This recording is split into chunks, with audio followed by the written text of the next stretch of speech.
नमस्कार। स्वागत है आपका डार्क डायरी में।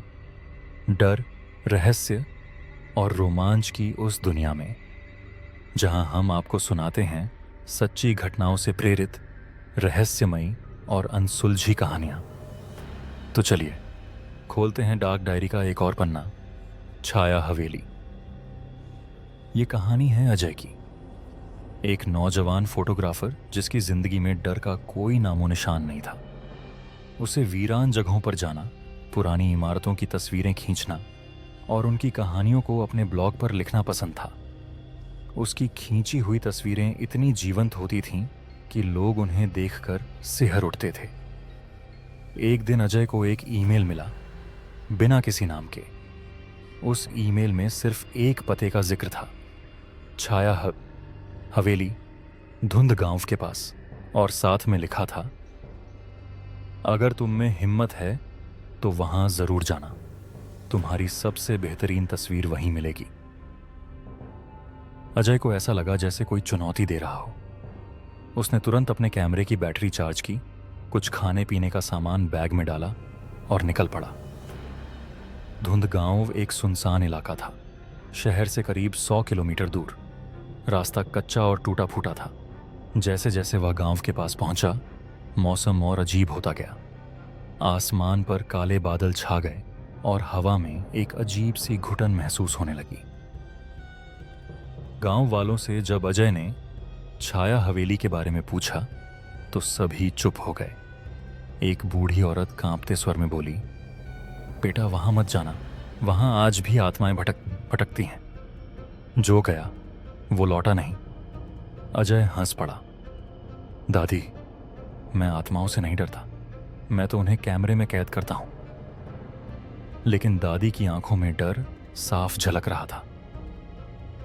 अजय ने लोगों की बातों को मजाक समझा और हवेली की ओर निकल पड़ा। वह एक जंगल नुमा रास्ते से गुजर रहा था, जहां हर पेड़ जैसे कुछ कह रहा था।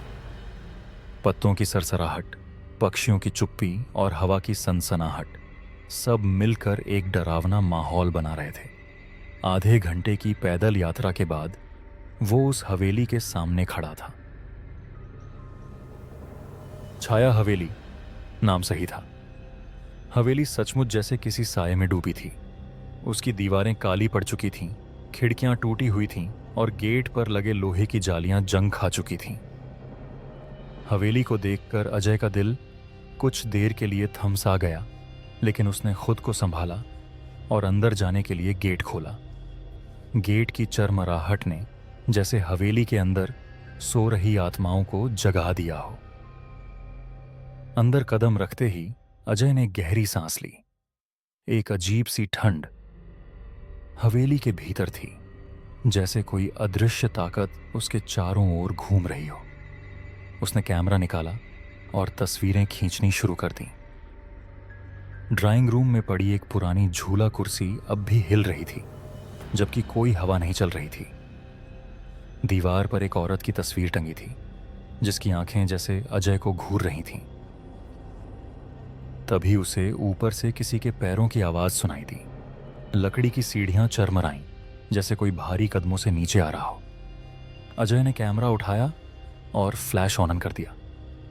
उसने कैमरे की स्क्रीन में देखा कि एक औरत सफेद साड़ी में सीढ़ियों से उतर रही थी, लेकिन जब वह आंखें उठाकर सामने देखने लगा, कोई नहीं था। वह डर गया, लेकिन खुद को समझाया, हो सकता है कोई परछाई हो या मेरी आंखों का धोखा। उसने फिर से तस्वीर खींची, लेकिन तस्वीर में वही औरत दिखाई दी।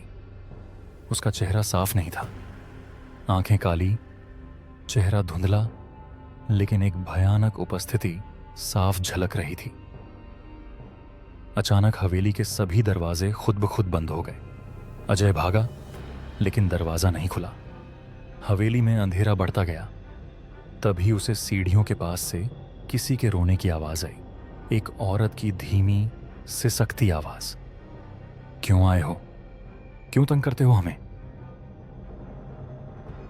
अजय ने कांपते हाथों से कैमरा उठाया, लेकिन उसकी स्क्रीन अब सिर्फ ब्लैक दिखा रही थी। तभी उसकी पीठ पर किसी ने हाथ रखा। वो बिजली की तरह पलटा, लेकिन वहां कोई नहीं था। उसकी सांसें तेज हो गईं, दिल की धड़कन जैसे बाहर निकलने को हो।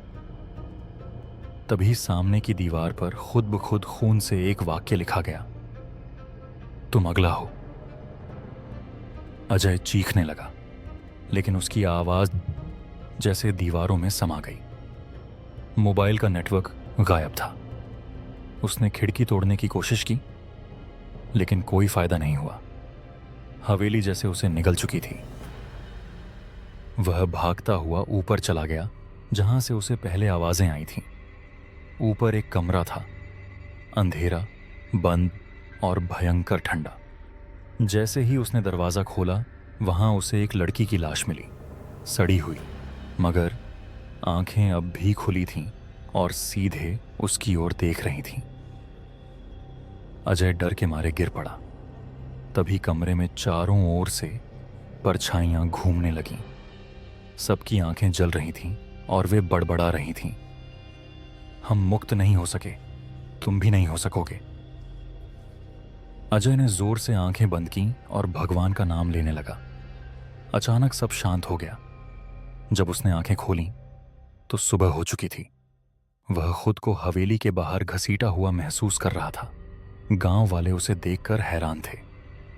वह होश में नहीं था, सिर्फ एक ही शब्द बड़बड़ा रहा था, माफ कर दो, माफ कर दो। उसे गांव के मंदिर में लाया गया। पुजारी ने बताया कि छाया हवेली कभी एक अमीर जमींदार की थी, जिसकी पत्नी की मौत संदिग्ध हालात में हो गई थी। कहा जाता है कि हवेली में कुल 13 लोगों की मौत हुई थी, सभी रहस्यमय ढंग से। उसके बाद से वहां जाने वाले लोग या तो गायब हो गए या पागल हो गए। अजय ने वो जगह छोड़ दी, लेकिन कैमरे में जो तस्वीरें थीं वो अब भी कंप्यूटर में थीं। उसने एक फोटो देखी, उस औरत की जो सफेद साड़ी में थी। लेकिन तस्वीर में कुछ अजीब था। वो औरत अब और करीब आ गई थी, और हर बार जब वह उस फोटो को खोलता, वो और करीब होती जाती।